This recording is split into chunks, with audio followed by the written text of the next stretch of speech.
All right, welcome everyone to another edition of Deconversion Stories. And I don't know about you, Mike, but I'm pretty excited today because we have like a legit, like, famous person on the show. This is Sidney Davis Jr. What's the second junior for, by the way? Oh. So do you want the real story? Do you want the stories I tell everybody? Yes. Well, how about yes, all of these. So the real story is I started stand-up when I was in 11th grade. And I was one of only 2 kids in Chicago that did teen stand-up. And so we had our first radio interview and we were going to go live for the first time. And the radio DJ asked me what my stage name was, and I didn't know what that meant. And he's like, "What's the name that you use when you're doing stand-up that you don't use anywhere else?" That's and cute. My favorite movie at the time was I had no idea. And so my favorite movie at the time was Everything is Illuminated. It's got like I'm trying to think of who all it has in it. Elijah Wood. It's based on a book, and the dog in it is Sammy Davis Jr., and it's a blind seeing eye dog. And at the time, I thought that was the funniest thing I'd ever heard. Yeah. And so I just said, Was it Jewish I don't know, too? Sidney. Yeah, I don't know. The movie might tell me. I should go back and watch it. Yeah. And so I just said that in the moment. And he was like, Sidney Davis Jr. I like that. And so I put it on Facebook. And you know, when you put something on Facebook, it's forever. And so it's just been that way for 15 years now. Yeah. They just basically, they come and they go, "You are now Sidney Davis Jr. Yeah, I exactly. remember the movie poster for this. Yeah. It was a super Everything is popular movie Illuminated. back when like Blockbuster was around. Like this, Perks of a Wallflower, like Fight Club, were like all in the same kind of like the Yes. artsy kids in high school. Yes. And I'm afraid to go back and watch it. Yeah, I'm afraid to go back and watch it because I'm afraid it's going to be like major tool baggery, and I just was stuck up back then or something. I don't know. It was a golden age back then. I hope it survived. I hope it aged well. I'm just in my memory it did. Check it out on Tubi for free with 3,000 ads. Yeah.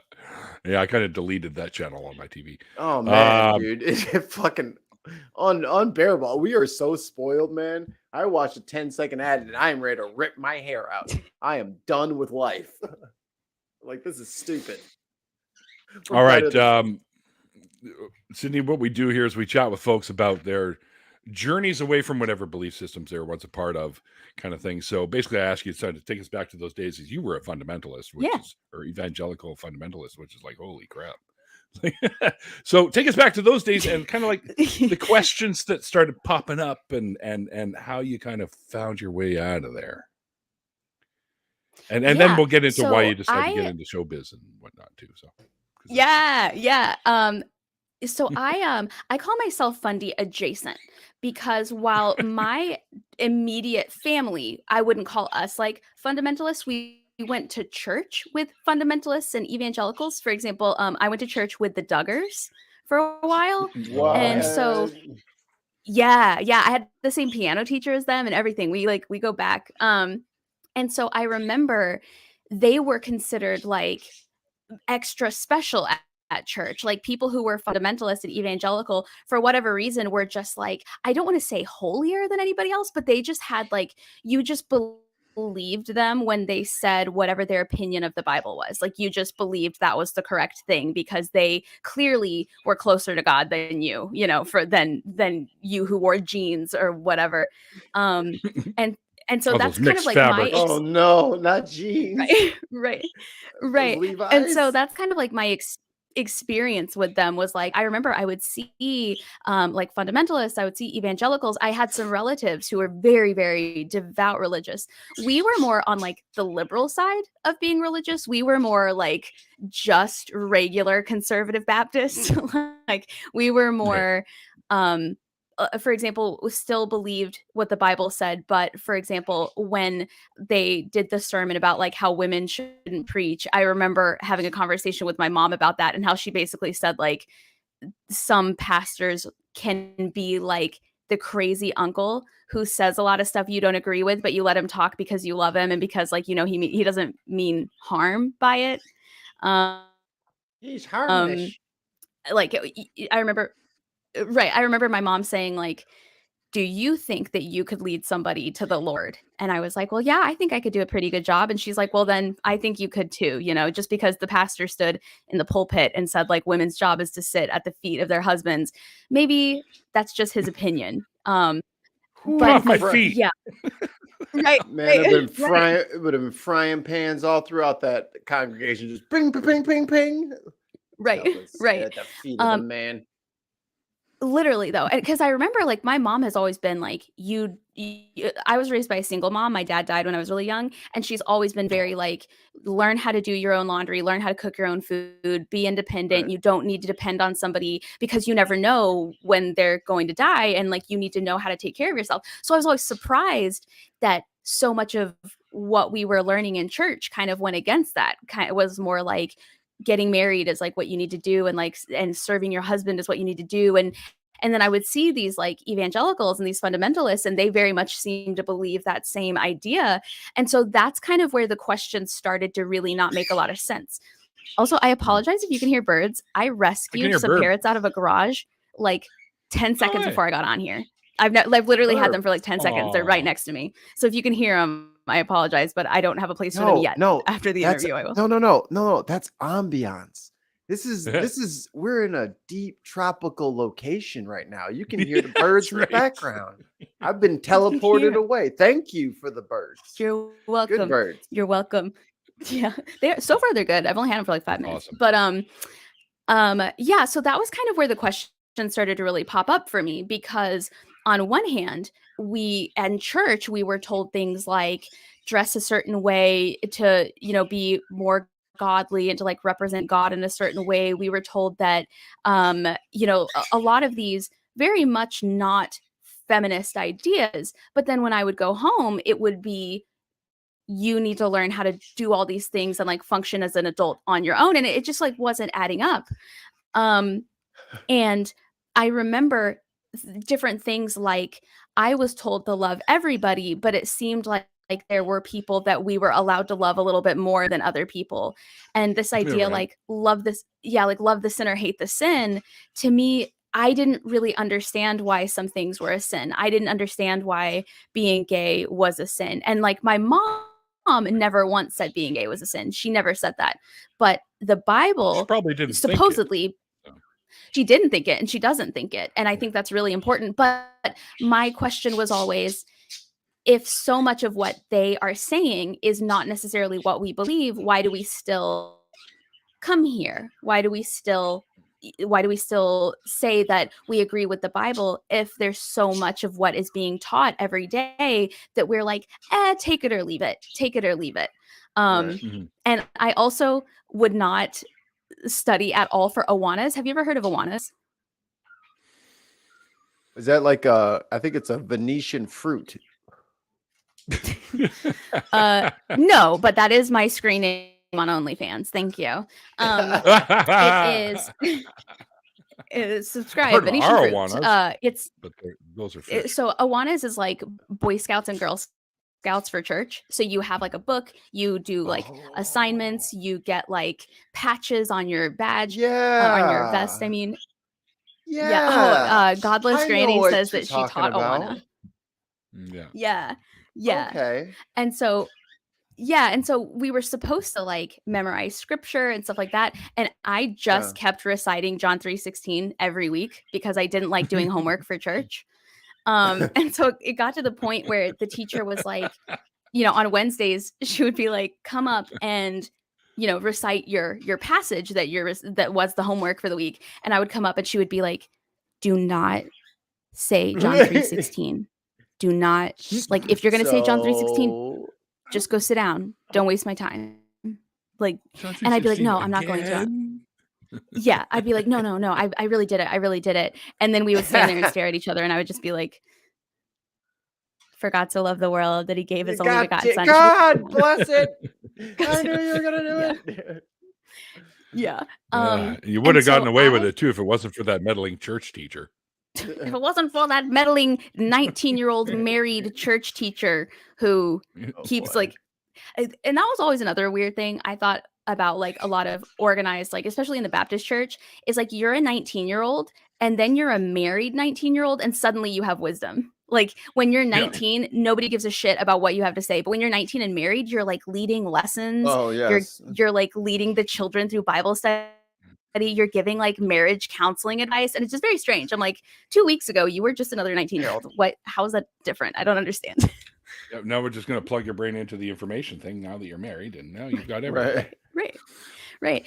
Yeah. I just had my first child, and I feel infinitely more wise than everyone around me now. I officially know everything. It's done. I really think you need a channel called Infinitely More Wiz. That's what I think you need. Well, that could be misconstrued. But let me know if you want to like stop me and have me answer more questions, because I can keep going.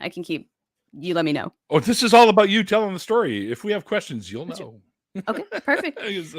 I'll be like, I'm just so used to being the one interviewing people that like not stopping to like ask people questions is I don't know. The first time I ever saw a therapist, I was like, "So how was your day?" And she's like, "Why are you asking me questions? Like, what is going on?" Like she's like, "This, I already know why you're here."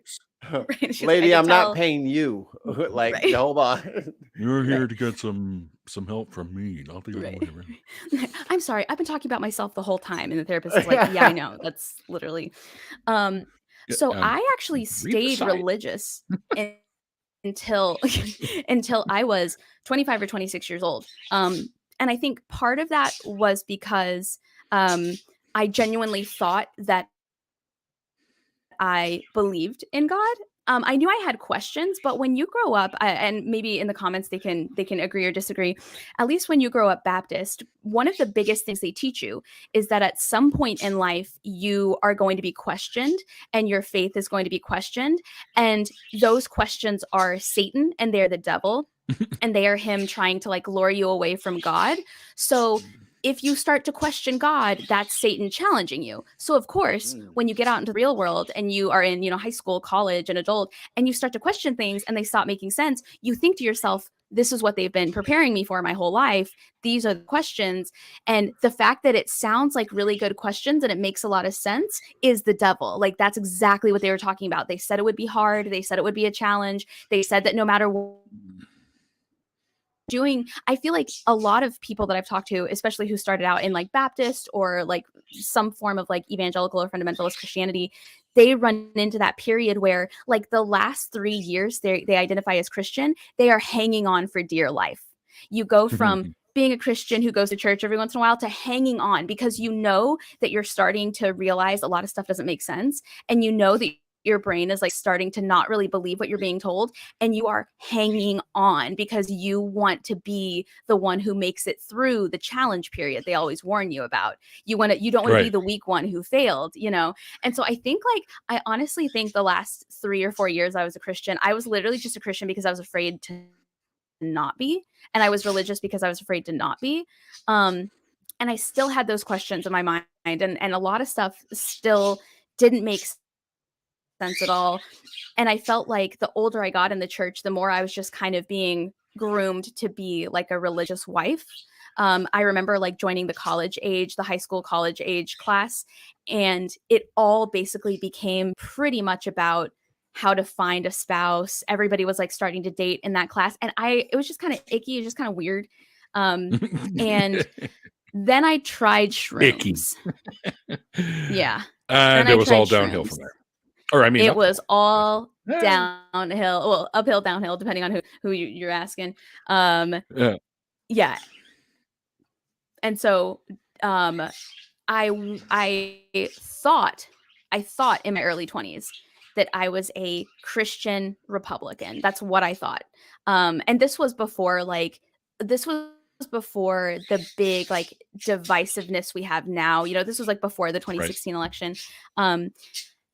I thought I went to bed thinking I was a Christian Republican, and then I took some shrooms and I tripped out, and I woke up the next morning a liberal Democrat atheist. I did. That is the moment.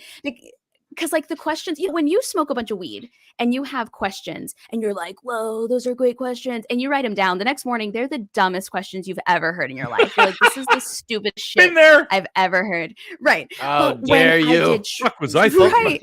How dare you insult my podcast? Exactly. But when I did shrooms, the questions were still really good questions the next day. Like they were still very serious questions. And I felt like I had unlocked kind of like a part of my brain that I had been purposely like keeping closed. Like I had purposely been just like shutting that because I didn't want to really confront those questions or those ideas. And I was in debate for years. So I was one of those people where when you said something, you needed proof, you needed sources, they needed to be good sources, yada, yada, yada. Yep. But Yep. then when it came to like religion, suddenly that wasn't supposed to be how it was. You were just supposed to believe that Right. was it. You were just, and so it didn't make sense to me why. And my mom is the 'Cause they're same way. She will powerless prove otherwise. you. Right. And my mom is the same way. Like she can prove you wrong about anything in like 30 seconds. She can Google like 9 different sources, tell you you're wrong, And I was wondering like, so why is it that when it comes to politics, when it comes to health, when it comes to news sources, when it comes to like how to take care of animals, when it comes to literally anything else, we look it up, we research it, we find evidence, we find like all of that stuff. But when it comes to eternal salvation, when it comes to literally like what is going to happen with your soul and your life, and does hell exist and does heaven exist, that like there was no such thing as finding proof. And if you looked for proof, it was because you doubted, and it was because or if you were asking questions, it better be because you were trying to strengthen your belief, not because you were trying to leave. Like we're cool answering questions as long as it's because you want to stay a Christian and you want to prove atheists wrong. We're not okay with you asking a bunch of questions if it could potentially lead you astray. And Right. in my opinion, belief is like, I don't believe Christian belief is real belief. And what I mean when I say that is, if I believe something, that means I've been given every avenue of every different option there is out there. I've done research. I've been allowed to read, to research, to think, to ask questions. And then I came back to my original idea and I still thought that was correct, even after looking at everything. That Right. I don't think is Christian belief. I think Christian belief is belief out of fear. You believe because if you don't believe, the consequences are way worse for you, and that's coercion. That's not true belief. So when people say they believe in God, they believe in Jesus, they believe the Bible, I don't think they actually believe it. I think they're too afraid to not believe it, even subconsciously. Well, if that makes sense.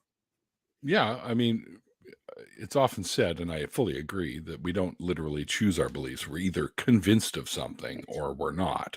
Right. So, right. Yeah, and I was never convinced of any of that nonsense, and they hated that when because I grew up Jewish, so I had questions in Hebrew school, and I spent a lot of time in the hallway, so because I was asking all the questions they couldn't answer. Yeah. What's it like growing up not having the rapture? What's that like? Is that fun? I'm just out of curiosity. Oh yeah, it's awesome. Nice. It's awesome. I kept waiting to look outside and see if all my neighbors are starting to float away. That was like the one religious nightmare I've ever had, was like the fucking ground falling away, and it was like I was like holding this little rock, and it's just like everything's getting straight. And I'm like Tom Cruise in like Mission Impossible with like the bullet train, where the wind's just ripping down my face. It was terrible. But I made that up. Right? So yeah, it's and like rapture anxiety is a real thing. That's like a real actual thing that is addressed in like counseling with people who deal with religious trauma. Wow. And I think that's just wild. Yeah. And I explained to a couple of people this year who'd never heard of the rapture what the rapture was, and they literally didn't believe me. They were like, nobody believes that. That's fake. You're making that up, because I didn't grow up a Christian. And I'm like, no, that is what so many people believe. Yeah. It's like, that is what so many people believe. There's a guy who stands out on my corner here in Tennessee with a sign every single day without fail about how like God is coming and you're going to be like raptured, and are you like right with God? Are you ready? And that guy gets up every day and is like, yes, another one of these. Amen. You know, we got a super chat from Deep Drinks. This is trash. Oh, Deep Drinks. Hey, what's up? What's going on, Deep Drinks? But so that was kind of what started it. Like the questions had been happening for like ages, but I think introducing myself to psychedelics made me confront the questions. And that's when I woke up the next day and I was like, I literally can't say that I believe this. Even if it's real, even if I get, punishment, even if I find out at the end that I should have believed it the whole time, if I'm genuinely asking myself what I believe, I don't believe in this. Now, whether or not this is the Christian Bible, the American Christian Bible, the Baptist, I just don't believe that anything happens to us after we die. I think we're dead. I think that's just it. I would love to be wrong. I would love to be wrong, but I don't think lots of things happen. Well, we're just not part of it anymore. Right. Like I just don't think that there is. I would love for there to be heaven. I hope it's not the Christian heaven, but I would love for there to be something. Yeah. I just that would be simply trash. Don't think so. That would be hot garbage. Like, no. Stop. You'd be so mad to find out who made it. Yep. Oh my. You'd be like, damn, he made it. Like shit. Well, this is where the colored angels go because God's obviously racist. Clearly, obviously racist, so it would be segregated as fuck. Like, yeah, why are all the this angels? Is black heaven. That's Asian I'd be in the back of the fucking back of the heaven bus. Brown people heaven. It's like back of the heaven bus. Wow, Jesus. Back of the heaven bus. Fuck heaven.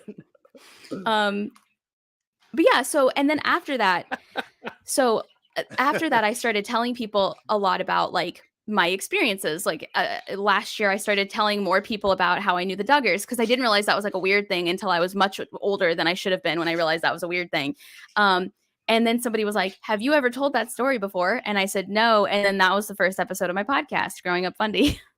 and it just became really important to talk to people about their beliefs and why they believe those things and their experiences, and if they still consider themselves Christian, if they're not, why, or if they're a different religion, if they're from the Nation of Islam, or if they're Jewish. Like once I removed myself from religion, I became fascinated with it, like borderline obsessed, because I knew that I had heard that my story was really funky in terms of like, growing up with the Duggars and like going to church and Awanas and like church camp and like the things that we were taught as a Baptist in the South.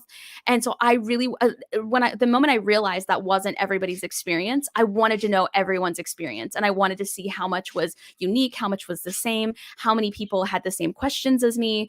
And that's just what I've been doing ever since then. It's just like every day I just talk to people. It's fascinating. I love hearing why, especially from devout religious people. I just love hearing like why it is they believe that stuff, because I feel like no two stories are the same. They're always just so different. And it's very interesting. A lot of similarities.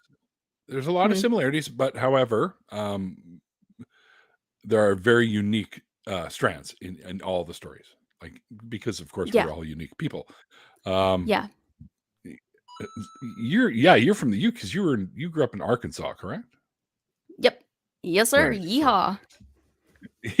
Woo pig suey. So you're literally almost like the belt buckle of the Bible belt, so to speak. Literally. Right? So that that must have been just insane to like thinking back now. What are some of the memories that you like? Holy shit! I can't believe I thought that was normal. Yeah. So my family has lived in the Ozark Mountains for so long that where my extended family lives is actually a national park, but we can still live there because we were there before the United States.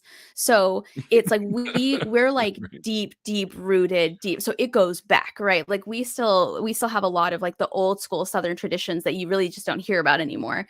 But some of the things that I thought were real and that honestly, like at first, so I feel like a lot of people who experience going from Christianity to atheism, they have that period where they're like militant about it, where they're like, yeah, like I don't believe, like rebel, like, oh, you believe that stuff, lame, you know. You go through that period where you pull back the rubber band and let go, and you just swing into atheism. You know, you want to watch all the debates, you want to do all that.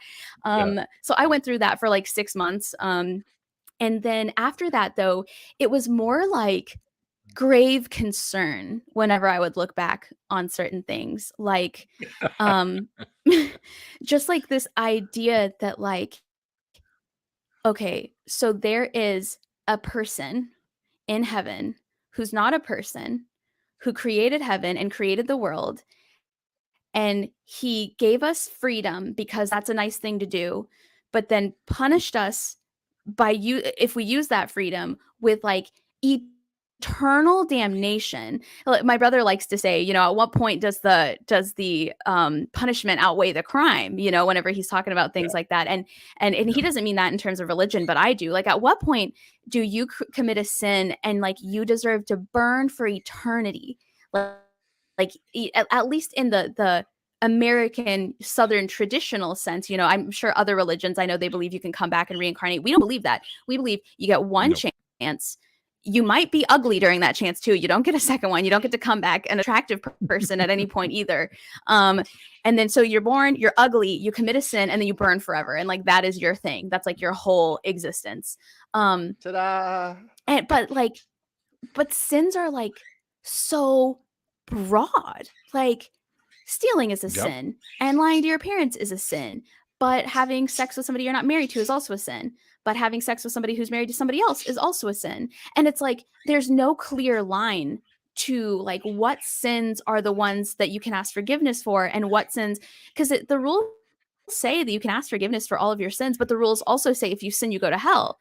And then a big discrepancy with Christianity that I have is you get saved.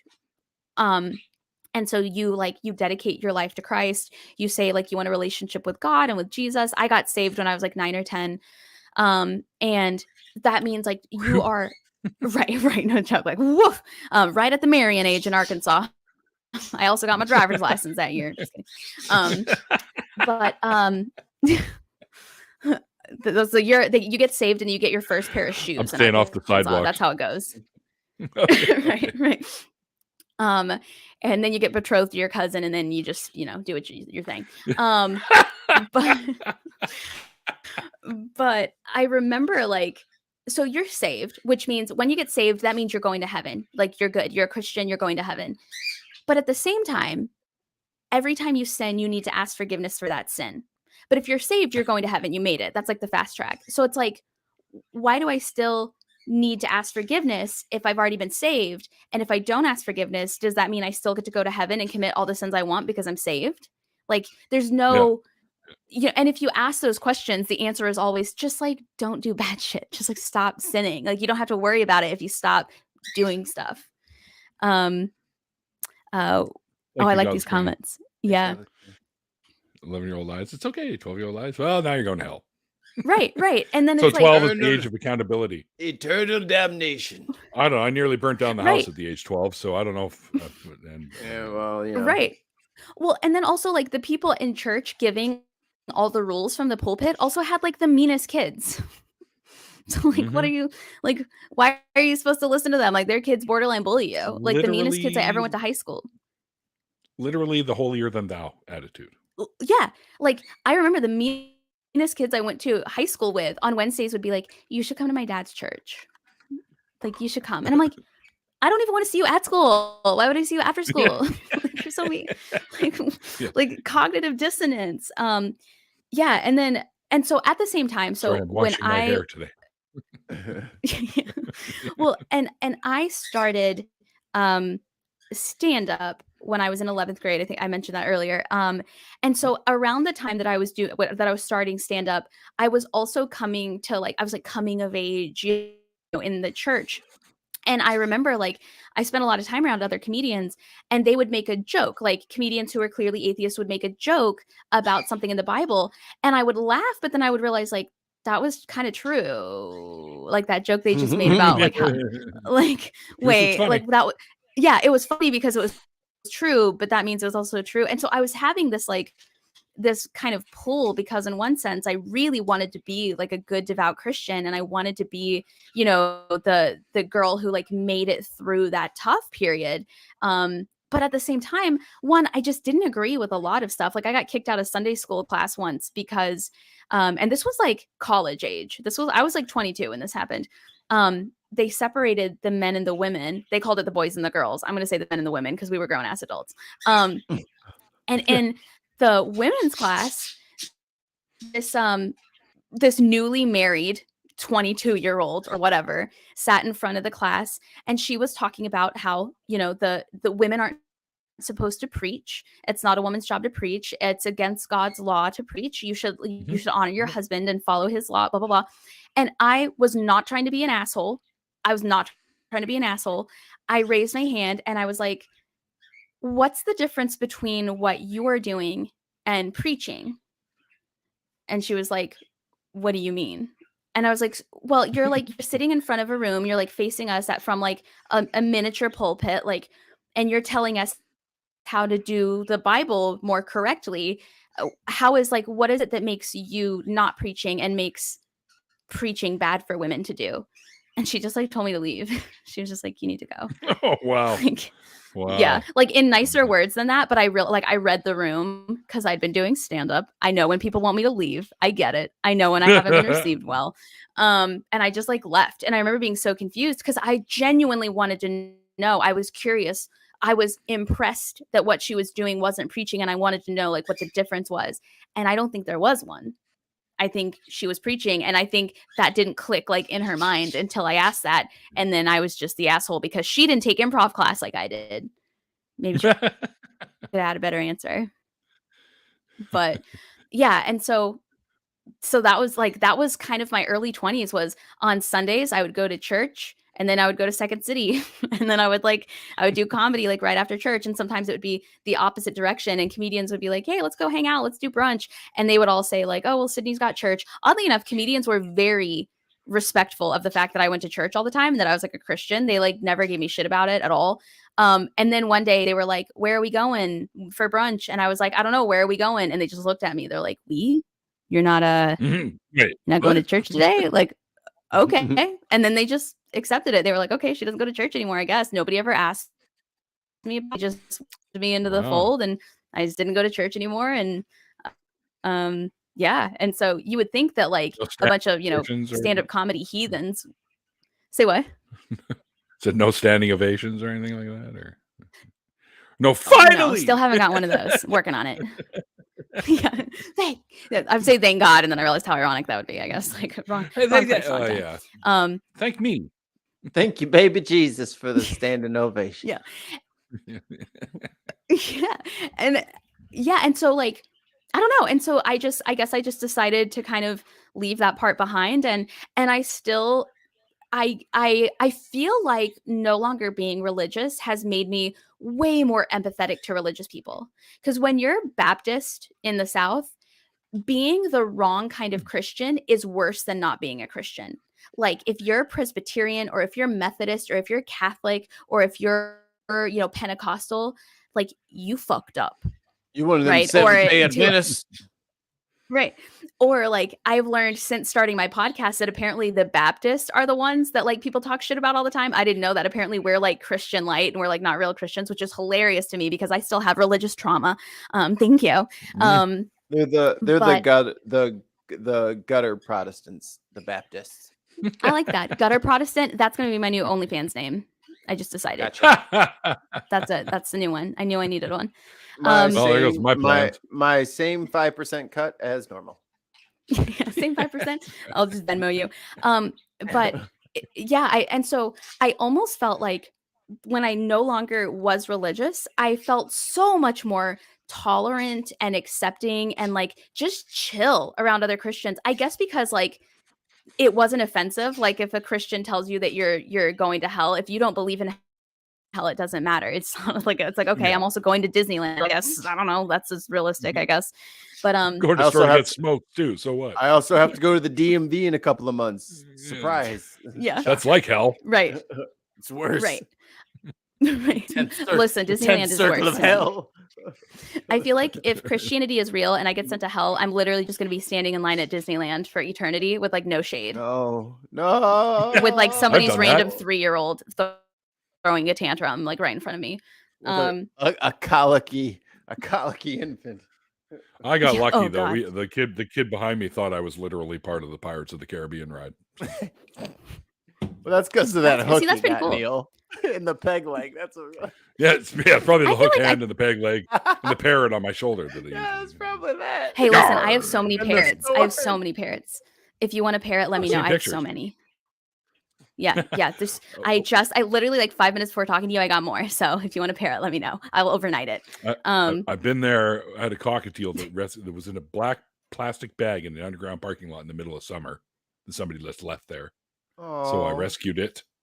And I had his name was Zodiac, and I had him for about Zodiac 17 years, and he passed away. Oh. That's really ironic because Yeah. I literally just got a cockatiel like an hour ago, and its name is Aries. It's Weird. Like, it was meant to be. It was meant to be. Kismet. Neil, go Neil, go get your bird. Totally coincidental. Go get your I don't bird, have the Neil. bird anymore. He died. No, Sydney did the chosen one has come. The prophecy is returned. The It's prophecy now has been with foretold. It's been It was meant to fulfilled. be. But Twas yeah, so written. that's pretty much like that's pretty much like the story. There's like we could dive into just like church and what that was like and the Bible and things like that, or if people have questions like who maybe weren't Baptist, I'm happy to answer those. Secular rarity is like, holy shit, LOL, how many birds did you get today, Sydney? Listen, I got 3, but they're small. Okay. He knows I think he knows I have a lot of parrots. They're small ones, they're little ones. I have like Those a parrot don't count rescue for a problem. Those don't count for full birds if they're small. Right. I have the full birds in the They aviary. don't take in my up as living much room on the barbecue. Come on. Oh, Jesus Damn, Christ. Neil. Damn, Neil. Did I say that? Damn it, Neil. Gotta control that. I'll go to my therapist. I promise. You can't stop. You gotta stop eating pets. Like there's rules. I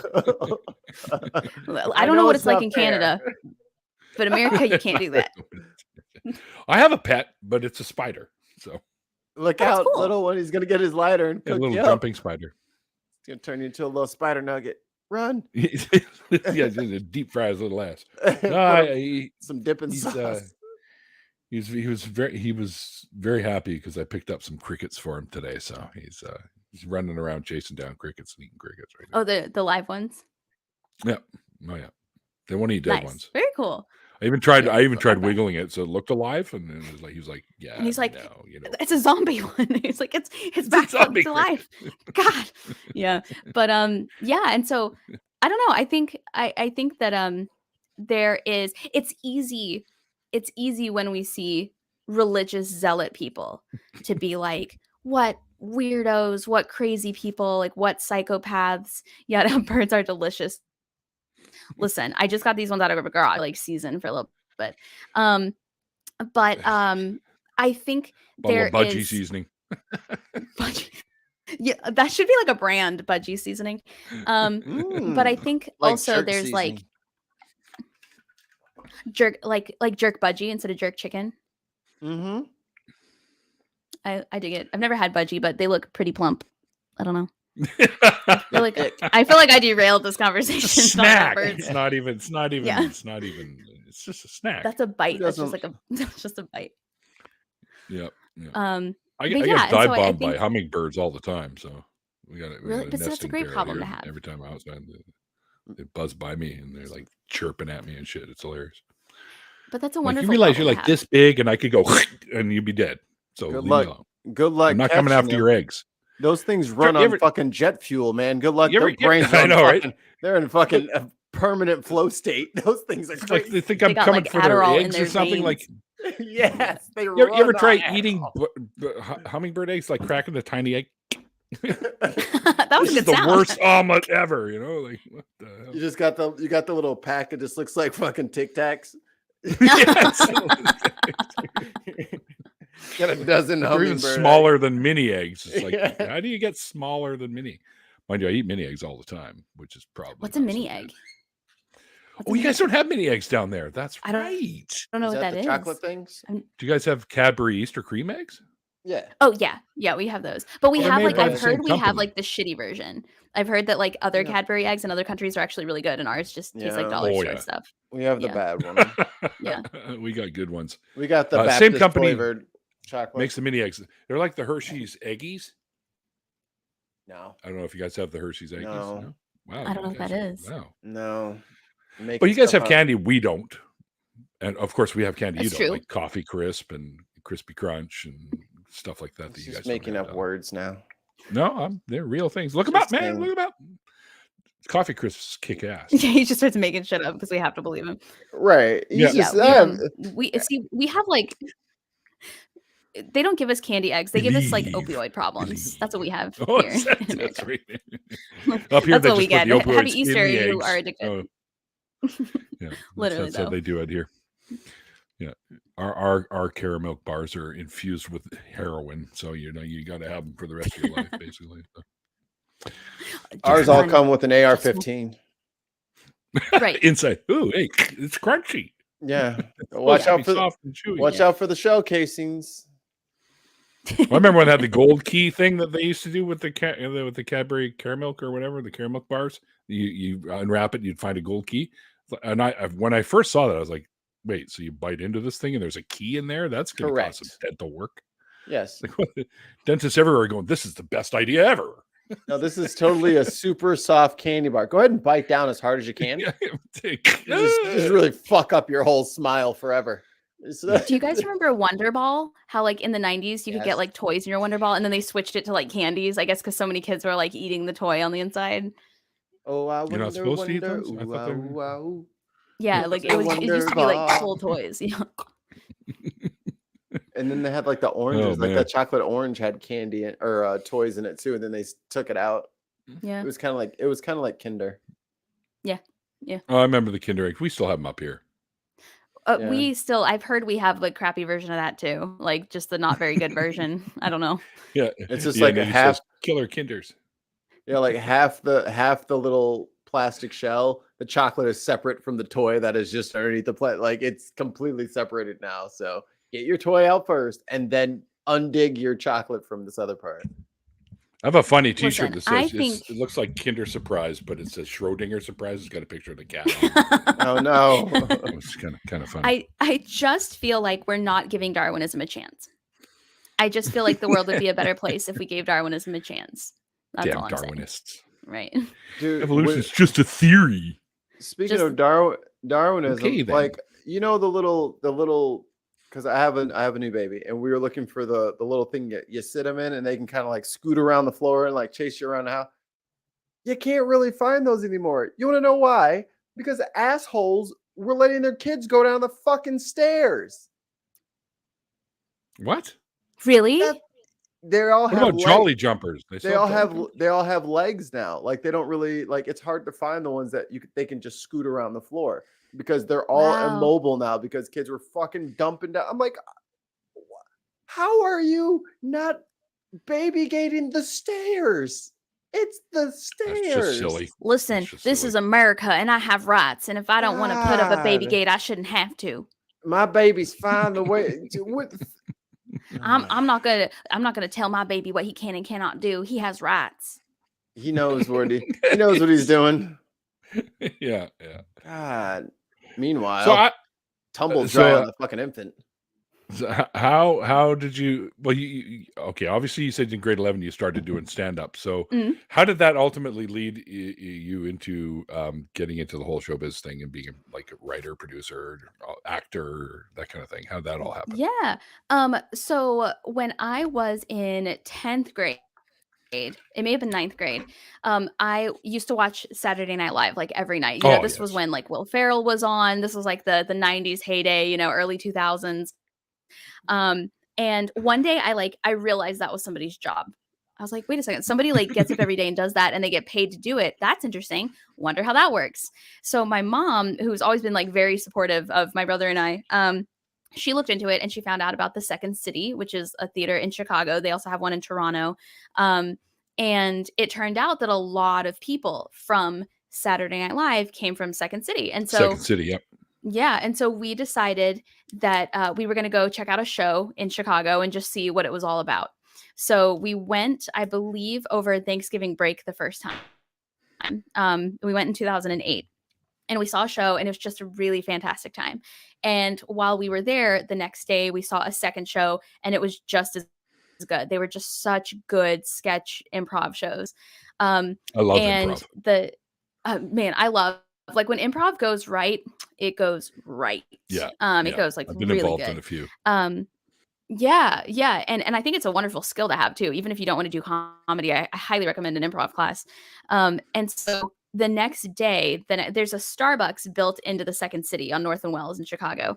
We were at that Starbucks, and I look over, and one of the gentlemen I had seen in the show last night was sitting there reading a book. And I was like fangirling. I was like, oh my gosh, that guy was so funny last night. He was so funny. And it took me like an hour to go up and talk to him. And finally I went up to him, and I've still got a picture of us like together that day, because I was one of those like, can I get a picture with you?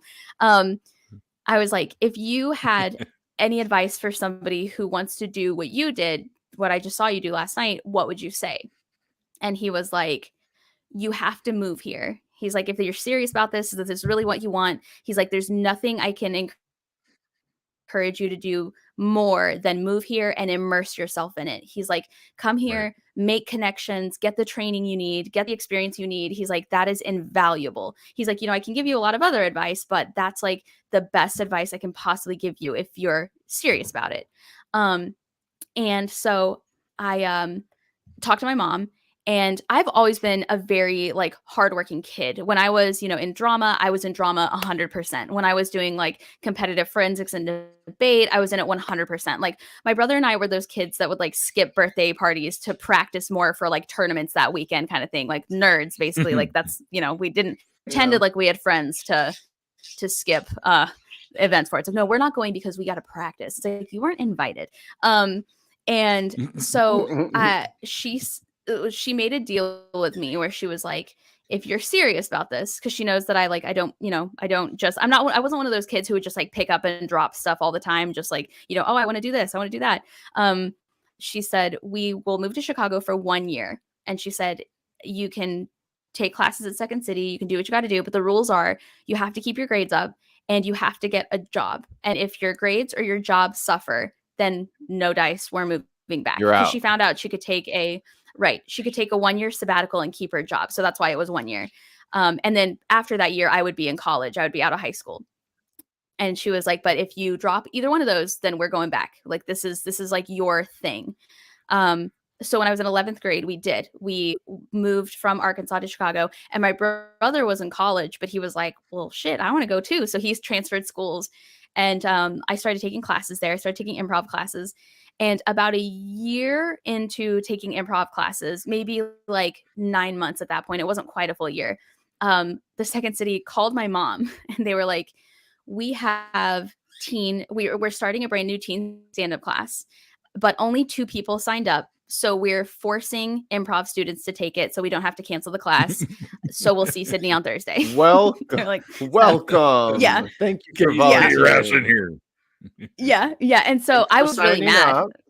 Yeah, I was mad because I was like, no, improv is life. That's all I ever want to do. This is dumb. What if people laugh at me? And my mom's like, that's the point. You're already failing. I'm sorry, what? Yeah. Zoom out, And girl. then It's literally what you're asking for. Yeah. And then I took stand-up, and I have been doing stand-up ever since. I took improv classes to like, just to have the like skill, because improv is an invaluable skill.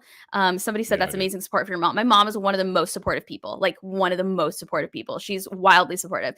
And that's why I always emphasize when I'm telling like my religion story, my mom was never the one shaming me. My mom was never the one like saying all the things that the Bible says, but I was like going to church and I was hearing these things, and it was like difficult to like ask these questions, because like you don't want to disappoint people. But yeah, so she moved up to Chicago with us, and she wouldn't let me finish high school in Chicago because I got bullied really, really bad. Okay, ironic story. She wouldn't let me go to the junior high I wanted to go to because there were too many gangs in Arkansas, And then she put me in high school in Chicago. Please explain to me how that works. I don't understand.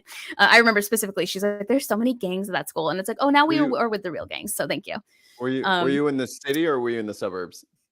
I was like in the city. I've never lived in the suburbs of Chicago. I've always lived in. I was actually so my high school was actually right by Second City. We moved to Lincoln Park, which now is like super duper fancy. At the time, that high school was not what it is now.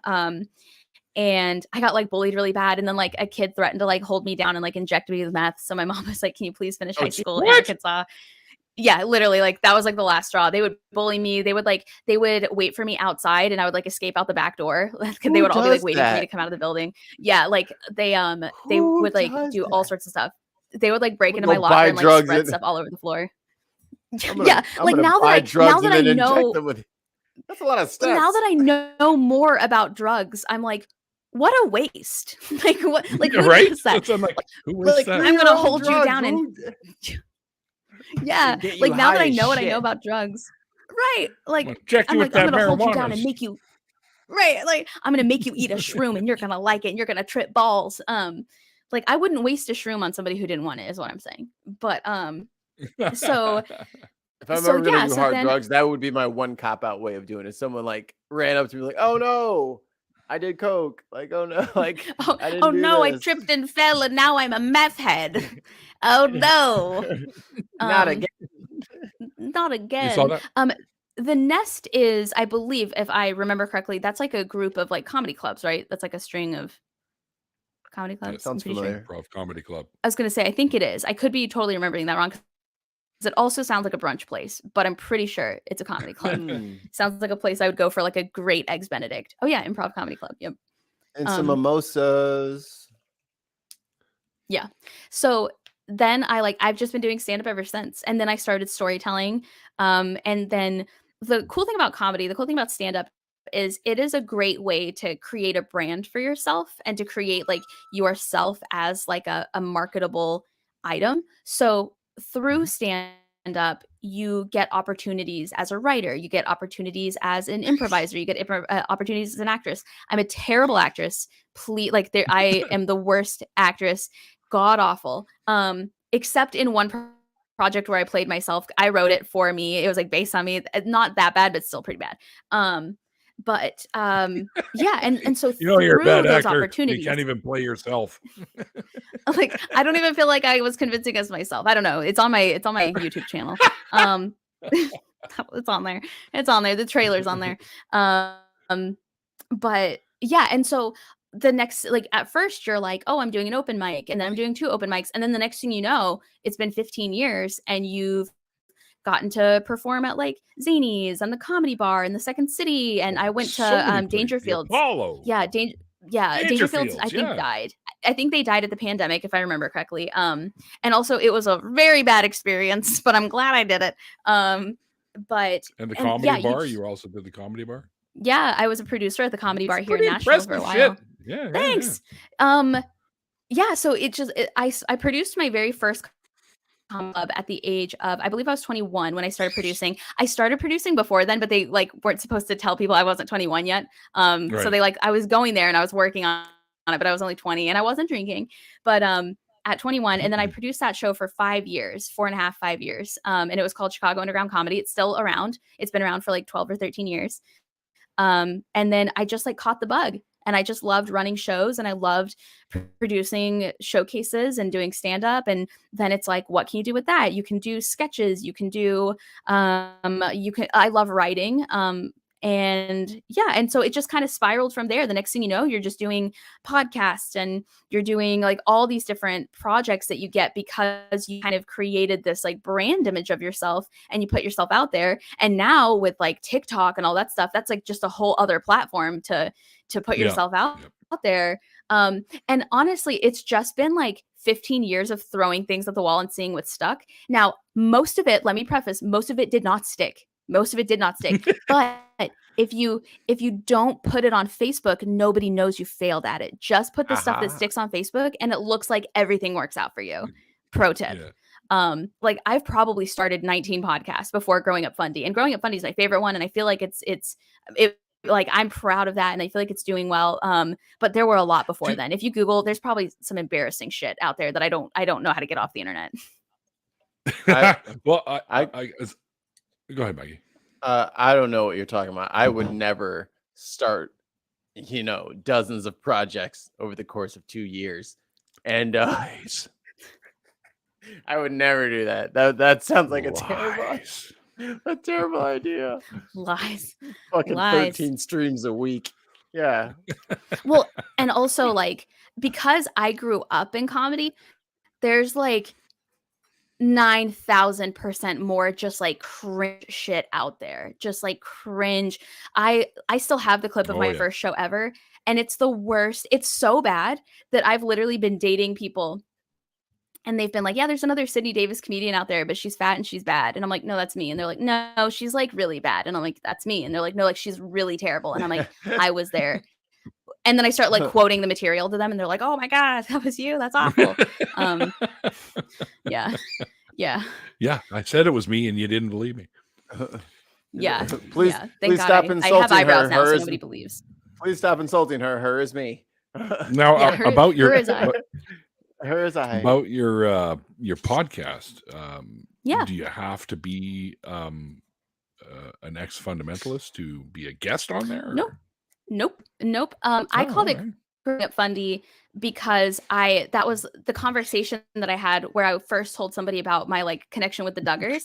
They were like, what was that like? And I was like, what, growing up Fundy? And they were like, yeah. And I was like, this, that, the other. And that's where I got the name from. But I talk to people who grew up any religion that had any major impact on them. I've talked to people from cults. I've talked to people who are still Christian. I've talked to people from the Nation of Islam. I've talked to people who grew up Jewish. I've talked to people who grew up entirely secular and interviewed them on what it's like to meet religious people who they'd never met a fundamentalist until they were like 25 or 30. And I also interview people who specialize in stuff that would be considered religion adjacent. So like I talk to people about evolution, psychology. I talk about anything that is in any way related to religion or humans or beliefs or like why it is that we believe certain things. And yeah, exactly. Like I talk to people about because you've had Magna Bosco on, so yeah, I had Magna Bosco on. He was so generous, such a generous guy. And I've learned a lot from. He's amazing.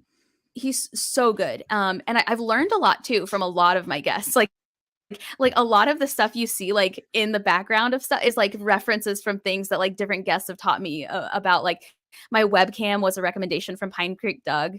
And like going live was also his like recommendation. I'd never done it before. Just like even like the guests who have like a totally different belief system than I do. It's very interesting to take something totally different from them. Like I have a guest who's on all the time and she's like young earth creationist. That is not my thing. That's not my vibe at all. But you're right. But she still like has interesting, like she taught me how to use StreamYard. So now I use StreamYard for everything. It's like, even though we disagree fundamentally on everything, right. Yeah. And so she taught me how to use StreamYard. It has changed my life. It's changed the entire course of like the quality of my podcast. So that's pretty cool too. Is like, there's everything around me as like a little piece of like what somebody recommended. Oh, no. Oh my God. And you survived. She's been on my channel, I think 2 or 3 times at this point. Yeah. Oh, good Lord. Yeah. I don't believe in the Lord, but I imagine he's good. Probably. Maybe. Not based on the book, though. I think one of the biggest issues I had with the whole God belief is I could never square that we know that children are being molested or raped by clergy of various denominations, and he does nothing to intervene. Yeah, that's like a big one. And like trauma that people experience. We actually talked about that. Rebecca and I actually talked about that most recently, was like, how do you quantify that some prayers and miracles are answered and some prayers and miracles aren't? And it was a difficult conversation because because that's like, to me, so my dad literally was carrying me and handed me to my mom and dropped dead a week after my first birthday. Like he literally just stopped, handed me, died. And you know, a lot of people like to say, and she disagrees with this statement, but a lot of people like to say everything happens for a reason. God has a plan. You know, she agreed that that was like a terrible thing to say, and like you shouldn't say that. But when people tell, like, my mom has been a devout Christian her entire life. And when people are like, God has a plan, there's a reason and a purpose and a lesson for everything, I'm like, what lesson did she need to learn? She already prays. Mm-hmm. She's already devout. She already has given Mm-hmm. her life to Christ. She's already raised her children in the church. You know, she's already like, my mom is like a very devout Christian. What could she possibly still need to learn that you would not only take her husband from her, but take him in such a traumatizing way in front of like, but my whole family was there. My whole extended family was there. Everybody saw it happen. They thought it was a joke. Like they thought it was a prank until they realized like something was wrong. My brother saw it. He was 4. And you're like, if God is real, I don't like him. If he's real, I don't like him because he does stuff like that. There are people starving all over the planet, but there's a lesson my immediate family needs to learn right now that needs my father, who's never smoked or drank in his life, to like drop dead in front of everyone. Yeah. Like you gotta talk to me about your priorities because I'm confused, you know? Yeah. It's like, you're going to go help Buffy over in Hollywood find the keys to her fucking Jetta. But yeah. And so those are the kind of conversations I like to have on my podcast, where it's like, I like to ask people, like people who say, I am a follower of Christ. I'm like, if you are a follower of Christ, how can you follow this? How can you say, like, if like, you know, fundamentalists, when people are evangelical, they're very strong Christian. When they're fundamentalists, that means they believe that the Bible is fundamentally correct. That means what the Bible says is true. And if you call yourself a fundamentalist, that means, right, you're a literalist. And so if that's true, if you are going to walk around telling people that you're a fundamentalist, I need to know, why did God kill my dad? What is it that happened? Like, what was it that we weren't doing right according to the Bible that made that happen? And everybody loved my dad. Right. So like I come from a background that's like one half is like real white trash. Like a lot of my cousins have been to like prison and stuff. And even the white trashiest of the trashiest cousins remember my dad and say he was a wonderful man. Like I can't even talk bad about him. Like the same aunts who told me they hope I die of AIDS said my dad was a good man. Like they can't even, you know. So, and like I wish that were a joke. That's real. But so holy you're like, shit. Are you kidding me? Yeah, I'm dead serious. Yeah, she messaged me on Facebook and she's like, I hope you die of AIDS. And I was like, message me again and I'll call in your warrants. I didn't know which ones, but I'm sure she had them. And then she never talked to me again. So it was great. It was a bluff. It was a bluff, but it worked. Right. Yeah. Because I was like, they're like, what warrants? And I'm like, I don't know, I'm sure she's got one. But you know, if you're going to identify, yeah, you know, I just feel like if you're going to say like, I am a Christ follower, I believe in God. If you're going to say anything, like I think that I should also have to defend my beliefs and the labels that I go by, right?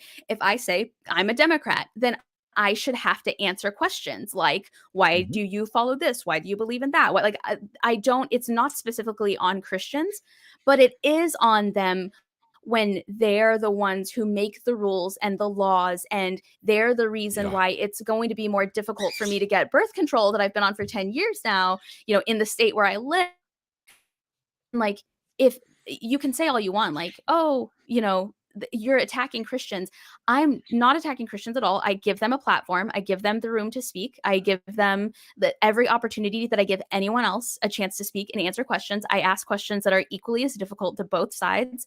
But the only difference is I've never been forced to follow an atheist law. I've never been forced to follow an Islamic law here in this country. I've never been forced to follow a law that was voted for and instigated by Jewish people. I have very personally and very recently been forced to change how my life operates because of what Christians believe everybody should be doing. And so if you're going to align yourself with the group that is making it more difficult every single day for anybody to, some just have freedoms in general, you should have to answer those questions. And if you don't want to, maybe you're not a Christian. And I mean that in a nice way. Maybe you're something else. maybe you should stop calling yourself a Christian, right? I interviewed a gentleman who is, he's kind of over, it's a brand now, but it was a podcast called New Evangelicals. And I remember asking him, like, if everything that you're saying is so different than an actual evangelical, why do you still go by evangelical? Like, why would you still use that title when it doesn't represent anything that you believe? And that's what confuses me, is like, if you're going to walk around saying that you're a Christian and you're a Christ follower, you have to understand the ramifications that has, and you have to understand what that is that you're saying without. Right. And if you do, and you still do that, then I'm sorry, but that tells me everything I need to know about like your priorities and things like that. Very upset. Doesn't mean I think you're a bad person. Yeah. Yeah. And I that doesn't mean that I think you're a bad person. That just means that you don't get a pass from me when you claim that you don't believe certain things, and yet you still walk around telling everyone that'll hear that you're a Christian. Yeah. If that makes sense. Oh my goodness, Sydney, we've gone past the hour. But you're very my goodness, sorry, I can talk. No, and I love it, and I think it's great. But we are going to do the after party, and you get to meet some of our zany friends and more of the community. Of course, we all know Elliot wants to come in and hang out and stuff, but maybe we'll see. I kid, because Elliot is the reason that you and I are talking today. So. Because he's the one that got us. Yeah. Dude, Elliot is like, shout out to Secular Rarity. Secular Rarity is the reason why May is about to be like the busiest month of my entire life. So shout out to Secular Rarity. Like, talk about a friend's friend. Like, it's people like that I'm like, I'm so glad that this podcast exists, because I would have never met him if like, and technically I don't think we've met technically, but like, we wouldn't be in communication virtually, and I wouldn't. You're not missing much. Have met you guys, and I wouldn't have like a lot of stuff going on that's going on. You probably would have eventually run across us at some point, because I'm also a member of some of those, atheist shows you used to watch from the ACA, right? I'm also a show host and member from the ACA as well. So you probably would have seen me eventually. And God, fuck, who the hell's that fucking? Oh, he's Canadian? Get him off my screen. But yeah, definitely, definitely. Mock me, and I will send in the Cobra chickens. Yeah, it's been an absolute pleasure. And we are going to do the after party. So I'm going to say this: great to have you on the show, and I wish you all the amazing luck and stuff with what you do, and with the improv, the comedy, and your shows and your podcast, which I kind of want to come on now, because I just want to talk to you some more. So please do. You sure you're not Canadian? Because we say that all the time. Yeah, we have that'd be awesome. Yeah, that's anxiety. That's just anxiety. Okay. No, please do. Please do. I would love to have you guys on. Well, we already are connected through Twitter, so we'll definitely talk about that over there, and we can get it set up, and then this guy and I will come on there, and you can question us about the show and whatnot, and all the different crazy shit that we've heard from people that they've gone through, which led them to where they are, kind of thing. Yeah. And I think that'd be a lot of fun. But yeah, I do also want to thank everybody out there out that way, because they're over on that side of the screen. This is all fucking backwards ass shit. Oh, they're over in the chats over on Twitch, YouTube, and Twitter. Thank you guys for hanging out. I hope you guys had a good time. If you are interested in being in the after party, just let us know, and we'll get you a link. And there is a link to the after party if you just want to hang out in the chat and make fun of us. By all means, do so. And also, thanks to our wonderful and amazing patrons. And we now have members. So if you want to be a member of the channel, you can click the join button below. And because really the show is nothing without you guys. So I thank you all for what you do.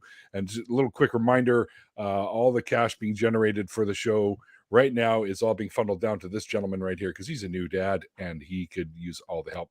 Kids ain't cheap, man. Kids ain't cheap. I don't have any kids, well, that I know of, but I don't have any kids. So I don't really need it that much, because I'm a scientist and they pay scientists pretty good. She eats everything. Right. Hey, got your new dress. I'm